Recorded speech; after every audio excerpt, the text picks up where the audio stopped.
Hello friends, NQ study YouTube channel पर आपका इस्तकबाल है। और आइए आज हम एक नए वीडियो में जुड़ते हैं। और अभी बिहार सरकार के ज़रिए जो असातिज़ा के लिए असातिज़ा को राजकर्मी बनाने के लिए जो इम्तिहान होने वाला है, उसी के सिलसिले में आज हम ये प्रैक्टिस सेट नंबर 2 लेकर के आए हैं। इससे पहले भी एक प्रैक्टिस सेट हम लेकर के आ चुके हैं। अगर आप वो प्रैक्टिस सेट नहीं देखे हैं तो उसका लिंक इस वीडियो के डिस्क्रिप्शन में मौजूद है। आप पहले वो देखिए, फिर इसको देखिए और बारी बारी से आइए हम हर क्वेश्चन को एक्सप्लेन करते हैं और उसके रिलेटेड हम जो है ना बात करते हुए आगे बढ़ते हैं। और इस प्रैक्टिस सेट से हमें बहुत ज़्यादा फ़ायदा होने वाला है। तो जब इतने फ़ायदे की बात है तो सबसे पहले आपसे हम गुजारिश करेंगे कि आप एक बार हमारे यूट्यूब चैनल को सब्सक्राइब कीजिए और इस वीडियो का लिंक अपने दोस्तों से शेयर कीजिए ताकि जो भी लोग हैं उनकी भलाई हो सके। तो चलिए हम आज आगे बढ़ते हैं और फिर आगे देखिए सक्षमता 2024 उस इम्तिहान का नाम बिहार सरकार ने क्या दिया, सक्षमता इम्तिहान दिया है। और उसका इनेकाद बस यही 2-4 रोज के बाद से शुरू है। तो इसलिए हम जो है प्रैक्टिस सेट लगातार लेकर के आ रहे हैं। तो आज प्रैक्टिस सेट नंबर 2 है। इससे पहले एक प्रैक्टिस सेट आ चुका है। प्रैक्टिस सेट नंबर 2 में हम जुड़ते हैं और देखते हैं कि आगे कैसे सवालात आते हैं और उसका क्या क्या जवाब होगा। तो उस हिसाब से चलिए देखिए, आपके स्क्रीन पर पहला सवाल हाजिर है। सवाल नंबर 1, मुसद्दस के एक बंद में कितने मिसरे होते हैं? तो मुसद्दस किसे कहते हैं? तो उसके एक बंद में कितने मिसरे होते हैं? ऑप्शन में आपका 8 है, 10 है, 6 है और 7 है। तो मुसद्दस जो कहा जाता है वह 6 को कहा जाता है। किसको कहा जाता है मुसद्दस? मुसद्दस जो कहा जाता है वह 6 को कहा जाता है। तो इसी हिसाब से आपका ऑप्शन नंबर 3 जो है वह बिल्कुल सही होगा। तो 3 बंद के शेर को क्या कहेंगे? जिसके में 3 मिसरे होंगे उसको क्या कहेंगे? तो उसको हम क्या कहेंगे? मुसल्लस। क्या कहेंगे उसको? मुसल्लस। 3 बंद जिसमें हो उसको मुसल्लस, जिसमें 4 बंद हो, 4 मिसरे हो सॉरी, उसको हम मुरब्बा कहेंगे। क्या कहेंगे? मुरब्बा। और जिसमें 5 हो उसको क्या कहेंगे? मुखम्मस। क्या कहेंगे? मुखम्मस। और जिसके एक बंद में 6 मिसरे हो उसको तो मुसद्दस कहेंगे, लेकिन जिसके एक बंद में 7 मिसरे हो उसको हम क्या कहेंगे? तो उस हिसाब से हम उसे क्या कहेंगे? मुसब्बा। क्या कहेंगे? मुसब्बा। तो इससे हम कई सारा सवाल, अगर आपको आ जाए कि मुसब्बा के एक बंद में कितने मिसरे होते हैं तो भी आप बता दीजिएगा, मुसल्लस के एक बंद में कितने मिसरे होते हैं वो भी बता दीजिएगा, मुरब्बा के एक बंद में कितने मिसरे होते हैं वो भी बता दीजिएगा। इसी तरह जिसमें 8 मिसरे हो उस बंद को हम क्या कहेंगे? तो उसे हम मुसम्मन कहते हैं। से मुसम्मन। ठीक। तो इस हिसाब से आपको लगभग 3-4 क्वेश्चन का जवाब इस सवाल में मिल गया। चलिए अब हम आगे बढ़ते हैं सवाल नंबर 2 की तरफ। और सवाल नंबर 2 है, गज़ल उर्दू शायरी की आबरू है, ये किसका कौल है? तो इस तरह के भी सवाल बिहार सरकार पूछते हैं और ये आपके 6 to 8, 9, 10 और 11, 12 सब के लिए बहुत ही कारामद है। तो अकवाल पूछ दिया जाता है, कभी कभी 2-4 अकवाल जो मशहूर अकवाल है। तो ये बहुत ही मशहूर कॉल है। और ये किनका कॉल है? तो आपके ऑप्शन में है नंबर 1 में रशीद अहमद सिद्दीकी, नंबर 2 में Mirza Ghalib, number 3 sorry typing mistake है, नंबर 3 में नसीरुद्दीन हाशमी और नंबर 4 में मौलाना आज़ाद। तो इस हिसाब से आपका जो है ऑप्शन नंबर 1 बिल्कुल सही जवाब होगा। रशीद अहमद सिद्दीकी का यह कॉल है कि गज़ल उर्दू शायरी की आबरू है। और गज़ल के मुताल्लिक ही एक कॉल बहुत मशहूर है अल्ताफ़ हुसैन हाली का। वह कॉल कौन सा है? गज़ल क्या है? बेवक्त की रागनी है। ठीक ना। गज़ल के मुताल्लिक ही अज़मतुल्लाह खान का एक कॉल बहुत मशहूर है कि गज़ल की गर्दन बेतकल्लुफ़ उड़ा देनी चाहिए। तो इस तरह से गज़ल के मुताल्लिक बहुत सारे अकवाल हैं, उनमें से ये 2-3 अकवाल हम आपके सामने पेश किए। जैसे गज़ल उर्दू शायरी की आबरू है, किसका कॉल है? रशीद अहमद सिद्दीकी। आप याद रखिए किसका कॉल है ये? रशीद अहमद सिद्दीकी का। इसी तरह गज़ल बेवक्त की रागनी है, ये किसका कॉल है? अल्ताफ़ हुसैन हाली का। बहुत मशहूर राइटर है अल्ताफ़ हुसैन हाली। आप जो लोग भी वीडियो देख रहे हैं उनको इनके बारे में पूरा नॉलेज है, इसलिए अल्ताफ़ हुसैन हाली पे तज़किरा करने की कोई ज़रूरत नहीं महसूस होती। पिछले वीडियो में भी हमने उनके 1-2 किताबों को शामिल किया था, जो अगर आप ने वो वीडियो नहीं देखा है तो आप पहले उस वीडियो को देख लीजिए। चलिए अब हम सवाल नंबर 3 की तरफ बढ़ते हैं। और सवाल नंबर 3 हमारा क्या करा? कफन किसका अफसाना है? अब अफसाने पे सवाल आ गया। देखिए यही हमारे प्रैक्टिस सेट की खूबी है कि हम हर तरह के सवालात को इकट्ठा करने की कोशिश किए हैं ताकि आपका किसी भी चीज़ के रिलेटेड अगर कोई सवाल आता है तो आप वहाँ पे कंफ्यूज बिल्कुल ना होइए, और हमारे वीडियो को अगर आप देखते हैं तो इंशाल्लाह पूरी उम्मीद है कि आप अपने इम्तिहान में पूरी तरह से कामयाब हो जाइएगा। तो कफन किसका अफसाना है? नंबर 1 में इरफान सिद्दीकी, नंबर 2 में काजी अब्दुल गफ्फार, नंबर 3 में इस्मत चौगदाई, नंबर 4 में प्रेमचंद। तो ये कफन सबसे मशहूर अफसाना है। किस अफसाना निगार का है आप कमेंट भी कर सकते हैं। तो प्रेमचंद का है। किसका है? प्रेमचंद का। ऑप्शन नंबर 4 आपका बहुत मशहूर सही होगा। और ये बहुत ही मशहूर अफसाना है। अफसाने की तारीख में ये सबसे मशहूर अफसाने में आप इसकी गिनती कर सकते हैं कफन की। और इसमें क्या है कि घेसू और माधव की कहानी है। बुधिया अंदर जो है ना दर्द जेह से परेशान रहती है, और वह लोग आलू चुरा करके लाए रहते हैं बाप बेटा, और वह अंदर इस गर्ज से नहीं जाते कि अगर बाप जाए तो बेटा बाप को यह डर है कि मेरे हिस्से की जो आलू है वह बेटा खा जाएगा। वो लोग भून करके खा रहे थे, और बेटे को ये खदशा लाहिक है कि अगर मैं चला जाऊं तो बाप मेरे हिस्से का आलू खा जाएगा। समझ गया? और इसी परेशानी में अंदर बुधिया दर्द जेह में इंतकाल कर जाती है। इंतकाल करने के बाद वह लोग क्या करते हैं कि जा करके जमींदार से कुछ पैसे लेकर के आते हैं, और उस पैसे को क्या करते हैं शराब कबाब में और उड़ा देते हैं। और फिर जब लोगों को ये पता चलता है तो लोगों के जरिए, फिर आम लोगों के जरिए बुधिया की तजहीज़ तकफीन की जाती है। तो इस तरह ये अफसाना इख्तिताम पर पहुंचता है। और इस अफसाने में प्रेमचंद की ये खूबी है कि प्रेमचंद जो अफसाना लिखते थे वह देहाती जिंदगी पर अफसाने लिखते थे। आपसे ये सवाल भी किया जा सकता है कि देहाती जिंदगी पर अफसाना लिखने वाले अफसाना निगार का नाम बताइए, तो आप बिला तकल्लुफ प्रेमचंद का नाम लीजिएगा। तो प्रेमचंद ने देहात की जिंदगी को बहुत करीब से देखा था, और उन्होंने देहात के मसाइल को, जमींदारी के मसाइल, मजदूरी के मसाइल, समझ रहे ना, शराबी कबाबी जो लोग आम तबका से रिलेटेड थे, जो सबसे हाशिए पर खड़ी आबादी थी, उनको उन्होंने अपने अफसाने में शामिल किया। इसलिए प्रेमचंद का नाम बड़ा है, और कफन जो है उन्हीं का एक अफसाना है प्रेमचंद का। चलिए अब हम सवाल नंबर 4 की तरफ बढ़ते हैं। आपको हम एक सवाल में कई सारे सवालात का जवाब दे रहे हैं, यही हमारे इस प्रैक्टिस सेट की खूबी है। चलिए हम सवाल नंबर 4 की तरफ बढ़ते हैं। सवाल नंबर 4 है प्रेमचंद की पैदाइश कब हुई? सवाल नंबर 4 हमारा क्या है? प्रेमचंद की पैदाइश कब हुई? 1797, 1800, 1880, 1999। तो प्रेमचंद पे बहुत सारी बात हो गई। इनकी पैदाइश कब हुई? 1880। और अगर यही सवाल पलट करके आ जाए कि प्रेमचंद की वफात कब हुई, तो आपको बताना है 1936। कहाँ? ये पैदा भी बनारस के अंदर हुए, वफात भी इन्होंने बनारस के अंदर पाई। समझ गए? और 1936 में इनकी वफात हुई। और 1936 में एक और चीज आपको याद रखना चाहिए, तरक्की पसंद तहरीक की इब्तिदा 1935 के आसपास होती है, और 1936 में तरक्की पसंद तहरीक का पहला कॉन्फ्रेंस लखनऊ के अंदर होता है, और उस कॉन्फ्रेंस की सदारत भी प्रेमचंद करते हैं। तो इस 1936 से आपको कई सारे सवाल मिल गए। अगर आ जाए कि तरक्की पसंद तहरीक की सदारत किसने की थी, पहले सबसे पहली तरक्की पसंद कॉन्फ्रेंस जो हुआ था लखनऊ के अंदर, उसकी सदारत किसने की थी, तो आपको उसका जवाब प्रेमचंद देना है। प्रेमचंद की पैदाइश कब हुई? तो 1880 में। प्रेमचंद की वफात कब हुई? 1936 में। समझ रहे हैं ना? तो इससे रिलेटेड 3-4 सवाल आपको मिल गए। चलिए अब हम सवाल नंबर 5 की तरफ बढ़ते हैं। सवाल नंबर 5 हमारा क्या कर रहा है? मना जाते बेवा किसकी नज़म है? ऑप्शन में फैज़ अहमद फैज़, ऑप्शन नंबर 2 मीर तकी मीर, ऑप्शन नंबर 3 जोश, और ऑप्शन नंबर 4 हाली। हाली का पूरा नाम आपको पता है, अल्ताफ हुसैन हाली, और जोश मलिहाबादी, और इनका असल नाम शब्बीर हुसैन खान, और मीर तकी मीर, इनका पूरा नाम मीर तकी मीर। ठीक, तो आपको नाम भी पता हो गया। तो ऑप्शन नंबर सवाल नंबर 5 का ऑप्शन नंबर 4 जो है बिल्कुल दुरुस्त जवाब है कि हाली। मना जाते बेवा किसकी नज़म है? हाली की नज़म है। ठीक, चलिए अल्ताफ हुसैन हाली पे भी बहुत सारी बात हो गई है इससे पहले के वीडियो में, तो आप वो वीडियो देख लीजिए, आपको पता चल जाएगा। हर वीडियो में हर चीज़ का डिटेल बताना मुनासिब नहीं है, फिर वीडियो बहुत लंबा हो जाएगा। हमारे पास वक्त बहुत ही कम है, इम्तिहान हमारा काफ़ी करीब है। चलिए अब हम सवाल नंबर 6 की तरफ बढ़ते हैं। अहमद आम खा रहा है, जुमला में अहमद क्या है? अब ये देखिए कवायद का सवाल, क्योंकि आपको कोई भी इम्तिहान जब लेगा मुमतहिन, तो वह जो आपका इम्तिहानी पर्चा जो सेट करेगा, तो वह हर तरह के सवालात उसमें सेट करने की कोशिश करेंगे। कभी कवायद से, कभी जो है गज़ल से, कभी शायरी से, कभी जो है नसर से, नसर में फिर अलग अलग किस्में, शायरी में अलग अलग किस्में। तो इसलिए हमको कवायद के पोर्शन को भी मजबूत रखना है। और कवायद अगर आपका कमज़ोर है तो कवायद का 2 वीडियो हमारे यूट्यूब चैनल पर मौजूद है, आप उसको देख लीजिए, सेट नंबर 1 सेट नंबर 2 करके। तो चलिए देखिए, अहमद आम खा रहा, जुमला में अहमद क्या है? तो अहमद के जरिए काम अंजाम दिया जा रहा है, और जिसके जरिए काम अंजाम दिया जाए उसको हम क्या कहेंगे?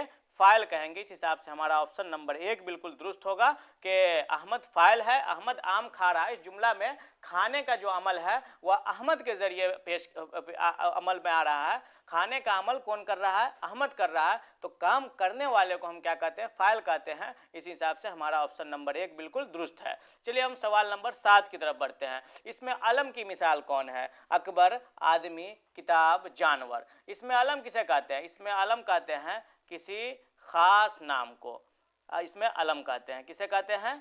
किसी खास नाम को इसमें अलम कहते हैं। तो अकबर जो है वह किसी खास शख्स का नाम होता है, इसलिए ऑप्शन नंबर 1 जो है आपका बिल्कुल सही है। सवाल नंबर 7 का जवाब अकबर बिल्कुल ही दुरुस्त है।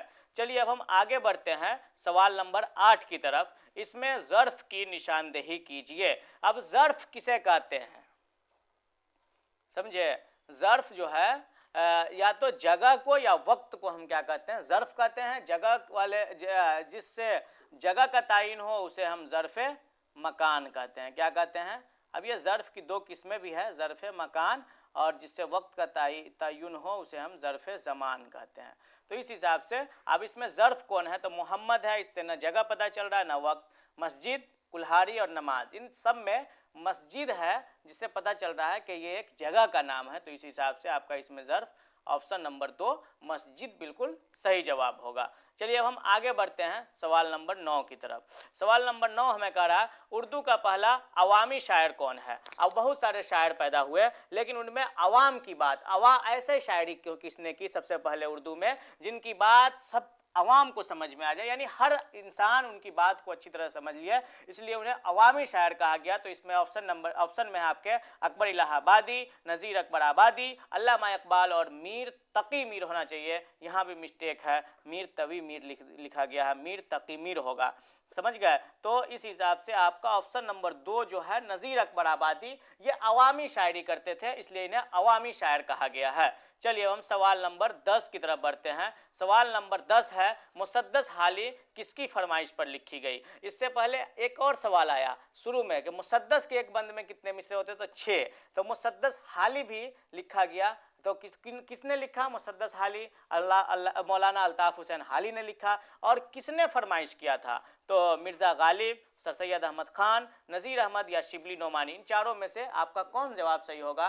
तो इसमें जो है वही जवाब सही होगा जो कि तहरीक अलीगढ़ के बानी है, यानी सर सैयद अहमद खान। और सर सैयद अहमद खान ने कहा है, इनका एक कौल ये भी है कि अगर अल्लाह ताला हमसे पूछेगा बरोज़े क़यामत कि सर सैयद तुमने दुनिया में क्या किया है, तो मैं कह दूंगा कि मैंने हाली से मुसद्दस लिखवा करके लाया हूँ। ये इनका कौल बहुत ही मशहूर है, इसीलिए इसमें शामिल किया गया है इस प्रैक्टिस सेट में कि मुसद्दस हाली किसकी फरमाइश पर लिखी गई? तो सर सैयद अहमद खान के। चलिए अब हम सवाल नंबर 11 की तरफ बढ़ते हैं। उर्दू की पहली मसनवी कौन सी है?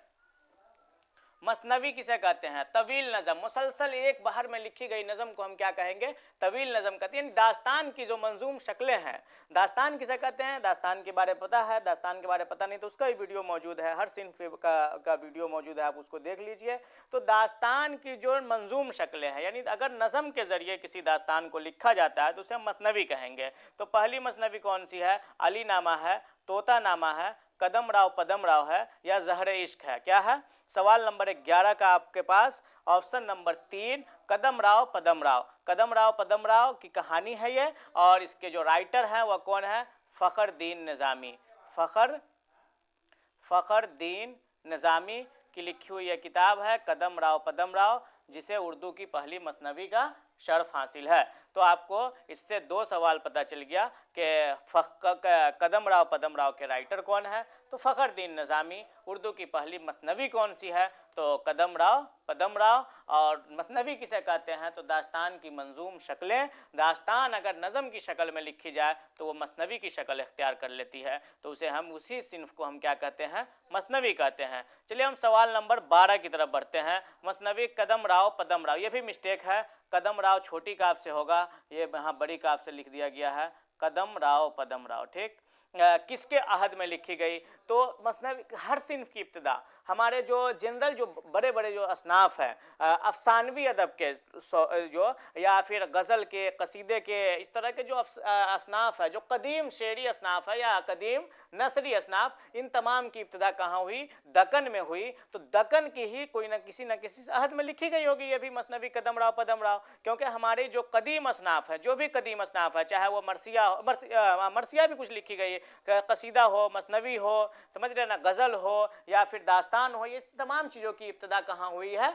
हमें दक्कन से ही इसकी इब्तिदा मिलती है। तो दक्कन में जो है, तो ये कदम राव, पदम राव किस अहद में लिखी गई? तो सवाल नंबर 12 का, निज़ाम शाही में ये नज़म, ये मसनवी तैयार हुई निज़ाम शाही में, और इसके जो क्या बोलते हैं राइटर हैं वो कौन है? फ़खरुद्दीन निज़ामी है। तो इस हिसाब से आपका ऑप्शन नंबर 1 बिल्कुल दुरुस्त है। चलिए अब हम सवाल नंबर 13 की तरफ बढ़ते हैं, और सवाल नंबर 13 की तरफ बढ़ने से पहले हम आपसे फिर एक बार इल्तिमास करेंगे कि अगर आप हमारे चैनल पर नए हैं तो हमारे चैनल को सब्सक्राइब ज़रूर कीजिए, वीडियो को लाइक कीजिए, कमेंट करके हमारा हौसला अफजाई कीजिए, कमेंट ज़रूर कीजिए, बताइए कि आपको वीडियो अच्छा लग रहा या नहीं लग रहा, या कोई कमी है, कोई खामी है तो बताइए, इंशाल्लाह उन तमाम चीज़ों को दुरुस्त करने की कोशिश की जाएगी। और वीडियो का लिंक एक दूसरे से शेयर करते रहिए ताकि हर किसी का फ़ायदा हो और हर कोई अपने इम्तिहान में कामयाब हो सके, जिसका जो मकसद है वह पूरा होता चला जाए। चलिए हम सवाल नंबर 13 में क्या करा, उर्दू की पहली नज़म कौन सी है? नया शिवाला, समंदर का बुलावा, चक्की नामा या साकी नामा? उर्दू की पहली नज़म किसकी कौन सी है? तो ऑप्शन नंबर 3 जो होगा आपका बिल्कुल सही होगा, चक्की नामा। चक्की नामा जो है उर्दू की पहली नज़म है। तो ऑप्शन नंबर 3 आपका बिल्कुल दुरुस्त जवाब है, चक्की नामा। और इसके राइटर कौन है? इसके राइटर हैं ख्वाजा बंदा नवाज, ख्वाजा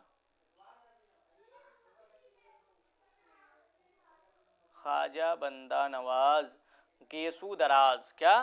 ख्वाजा बंदा नवाज गेसू, ख्वाजा बंदा नवाज गेसू दराज इनके राइटर हैं, किसके? चक्की नामा। और ये पहली नज़म है। और अगर यही सवाल बदल के चले आए कि पहली जदीद नज़म कौन सी है, तो पहली जदीद नज़म शब कदर है, जो अल्ताफ मौलाना मोहम्मद हुसैन आज़ाद की है। शब कदर ये पहली जदीद नज़म है, किनकी है? मौलाना मोहम्मद हुसैन आज़ाद की है, जो उन्होंने अंजुमन पंजाब में पढ़ा था, ठीक, लाहौर के अंदर। चलिए सवाल नंबर 14 की तरफ बढ़ते हैं। बांगे दरा किसका शेरी मजमुआ है? बांगे दरा मीर तकी मीर का है, मिर्ज़ा गालिब का है, या नज़ीर मोहम्मद का है, या अल्लामा इकबाल का है? तो बांगे दरा हमें और आपको बताने की ज़रूरत ही नहीं है। ये ऐसा सवाल है कि हमें नहीं लग रहा कि ऐसे शख्स होंगे जिनको ये सवाल मालूम ना हो। इसका ऑप्शन नंबर 4 बिल्कुल दुरुस्त होगा।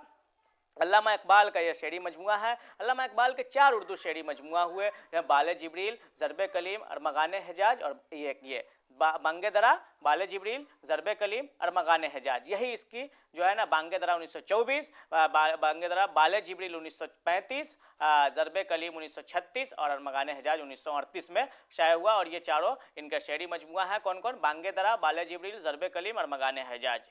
चलिए अब हम सवाल नंबर 15 की तरफ बढ़ते हैं। फोर्ट विलियम कॉलेज की बुनियाद कब डाली गई? फोर्ट विलियम कॉलेज सबसे पहले कब बुनियाद डाली गई? 1800 में, 1802 में, 1900 में, या 1775 में, 1785 में? तो अब इसके हिसाब से ऑप्शन नंबर 1 बिल्कुल सही है, 1800 में फोर्ट विलियम कॉलेज की बुनियाद डाली गई। और कहाँ डाली गई? तो कलकत्ता में डाली गई। क्यों डाली गई? तो ईस्ट इंडिया कंपनी के जब यहाँ हुकूमत जब यहाँ पैर पसार रही थी, तो उसे हुकूमत, ईस्ट इंडिया कंपनी का मकसद सबको पता है कि वह क्यों आई थी इसका यहाँ इस देश को गुलाम बनाने के लिए। तो ये मुल्क जब उसके कब्जे में आना शुरू हो रहा था और वो अपने पाँव को फैला रही थी, ये वो कंपनी, तो उसे अब एहसास होने लगा था कि हमारे जो वर्कर आएंगे, हमारे जो अंग्रेज आएंगे, तो उन्हें यहाँ हुकूमत करने के लिए या यहाँ पे हमें कब्जा करने के लिए हमें यहाँ की लोकल ज़बान से वाकफियत बहुत ही ज़रूरी है। और उस वक्त फ़ारसी का गलबा ख़त्म हो गया था और फ़ारसी की जगह एक नई ज़बान उर्दू की शक्ल में, हिंदवी कहिए, रेख्ता कहिए, इन तमाम की शक्ल में एकदम बिल्कुल फर्राटे के साथ बोली जा रही थी।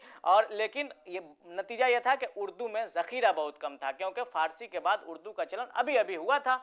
समझ गए ना। इसलिए क्या बोलते हैं 1722 में मीर तकी मीर पैदा हुए और उनके जो ज़माना था तो उस ज़माने में तक उर्दू बिल्कुल लखनऊ में, दिल्ली में बहुत चर्चे की ज़बान और लिखने पढ़ने की ज़बान तक आ चुकी थी। उर्दू में शायरी खूब हो रही थी, लेकिन हुआ यही था कि ज़ख़ीरा बहुत कम था।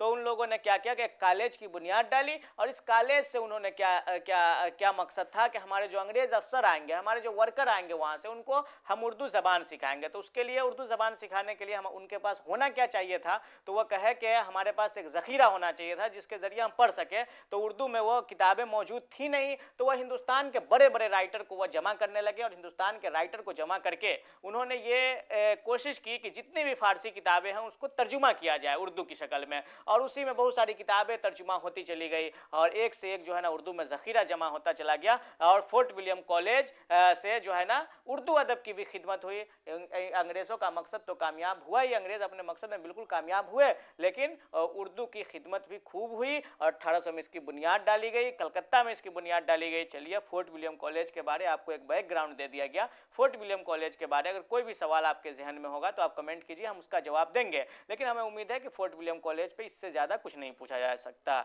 इम्तिहान में। चलिए सवाल नंबर 16 की तरफ बढ़ते हैं। फोर्ट विलियम कॉलेज की सबसे मशहूर किताब कौन सी है? तो जब सब बात हो गई, फोर्ट विलियम कॉलेज कहाँ है, फोर्ट विलियम कॉलेज की बुनियाद क्यों डाली गई, फोर्ट विलियम कॉलेज का मकसद क्या था, फोर्ट विलियम की बुनियाद कब डाली गई, कहाँ डाली गई, ये तमाम बातें हो गई। तो अब जब वही बात लेकर के, वही काम था कि राइटर को जमा किया गया और किताबें तसनीफ करवाई गई, तर्जुमे के काम ज़्यादा हुए, तो उसमें सबसे जो मशहूर किताब है वह बागो बहार है। किसकी? मीर अमन देहलवी की ये किताब बागो बहार जो किताब है या किस्सा चहार दरवेश का तर्जुमा है। और इससे पहले बहुत सारे लोगों ने इसका तर्जुमा किया था, जैसे नौतर्ज मुरस्सा भी अता हुसैन खां तहसीन ने किया था, लेकिन वह तमाम की तमाम इबारतें मुकफ़ा, मुसज्जा और रंगीन इबारतें थी। खालिस, सलीस और उर्दू ज़बान में इबारतें बहुत कम मौजूद थी। इसलिए बागो बहार जब लिखा गया तो इस किताब को बहुत ही ज़्यादा शोहरत हुई और 1804 में यह किताब छप करके मंजर आम पर आई। 1802 में यह किताब मुकम्मल हो गई थी, लेकिन इसको छपते छपते 1804 हो गया। और फोर्ट विलियम कॉलेज की आज तक की, हम ये भी कह सकते हैं कि आज तक उर्दू दास्तान में अगर सर फहरिस्त दास्तान की जब फहरिस्त बनाई जाएगी, अजीम दास्तान की, अहम दास्तानों की जब फहरिस्त साजी होगी, तो उसमें बागो बहार को जगह मिलना देना ही पड़ेगा। ऐसा नहीं हो सकता कि आप बागो बहार को छांट करके दास्तान की तारीख लिख दें। दास्तान की तारीख जहां लिखी जाएगी वहां बागो बहार आएगा। और बागो बहार किनकी है? मीर अमन देहलवी की। कहां लिखी गई? फोर्ट विलियम कॉलेज में। चलिए अब हम सवाल नंबर 17 की तरफ बढ़ते हैं। सवाल नंबर 17 हमारा क्या करा?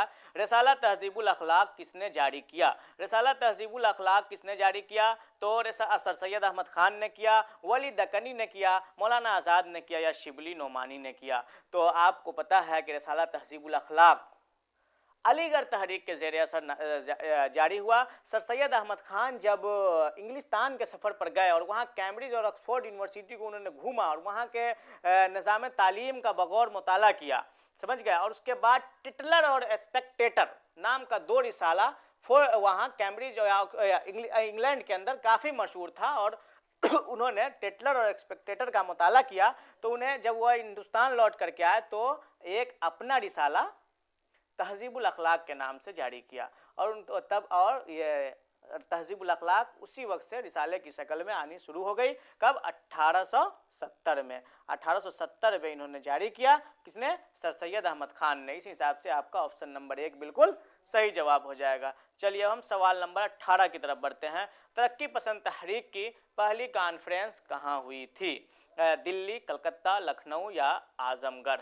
तो आपको हम इससे पहले बता चुके हैं प्रेमचंद की पैदाइश वाले सेक्शन में कि तरक्की पसंद तहरीक की पहली कॉन्फ्रेंस लखनऊ में हुई, जिसकी सदारत किसने की? प्रेमचंद ने की। कब हुई? 1936 में हुई। कब हुई? 1936 में हुई। प्रेमचंद हालांकि इसी साल वफात पा गए, लेकिन 1936 की तहरीक की कॉन्फ्रेंस की सदारत उन्होंने बखूबी अंजाम दिया था। और इसी के साथ क्या बोलते हैं कि एक मजदूर और बेकस तबका का बाज़ाब्ता आगाज़ हुआ, ज़ुहूर हुआ, और इसी तरह से जो है मजदूरों को जो है ना अदब में जगह मिलने लगी। और प्रेमचंद का एक बहुत ही मशहूर जो है ना कौल इसी की सदारती खुतबा में उन्होंने दिया था कि हमें हुस्न का मयार बदलना होगा। और हमें हुस्न का मयार बदलना होगा, ये भी जो है एक सवाल बन जाता है कि ये कौल किसका है? तो प्रेमचंद का है। और कब कहा था उन्होंने? तरक्की पसंद तहरीक की जब पहली कॉन्फ्रेंस लखनऊ के अंदर चल रही थी 1936 में, उसकी सदारत प्रेमचंद कर रहे थे। उन्होंने अपने सदारती खुतबा में ये बात कही थी कि हमें हुस्न का मेयार बदलना होगा। चलिए हम सवाल नंबर 19 की तरफ बढ़ते हैं कि उर्दू का पहला अखबार कौन सा है। उर्दू का पहला अखबार दिल्ली उर्दू अखबार, आगरा अखबार, जामे जहानुमा या अल हिलाल है। तो सवाल नंबर 19 का जो ऑप्शन नंबर 3 है बिल्कुल दुरुस्त जवाब है कि जामे जहानुमा उर्दू का पहला अखबार है। आपसे हम फिर एक बार इल्तिमास करेंगे, अगर आप हमारे चैनल पर नए हैं तो प्लीज इस चैनल को सब्सक्राइब कीजिए, इसका लिंक एक दूसरों से शेयर कीजिए और फिर जो है वीडियो को लाइक करना भी ना भूलिए। चलिए हम सवाल नंबर 20 की तरफ बढ़ते हैं। सवाल नंबर 20 हमारा कह रहा है जिस नज़म में खुदा की तारीफ की जाए उसे क्या कहते हैं। बहुत ही आसान सवाल है, हम और आप सब जानते हैं कि प्राइमरी लेवल हो, मिडिल लेवल हो, हर स्कूल की जो किताबें शुरू होती है वो पहली एक नज़म से शुरू होती है और उस नज़म का नाम रहता है हम, और वह नज़म खुदा की तारीफ में लिखी जाती है। तो इसका जो ऑप्शन नंबर 2 होगा बिल्कुल सही जवाब होगा कि खुदा की तारीफ जिस नज़म के अंदर की जाए उसे हम हम्द कहते हैं। जिस नज़म में मोहम्मद रसूलुल्लाह सल्लल्लाहु अलैहि वसल्लम की तारीफ की जाए उसे हम नात कहते हैं।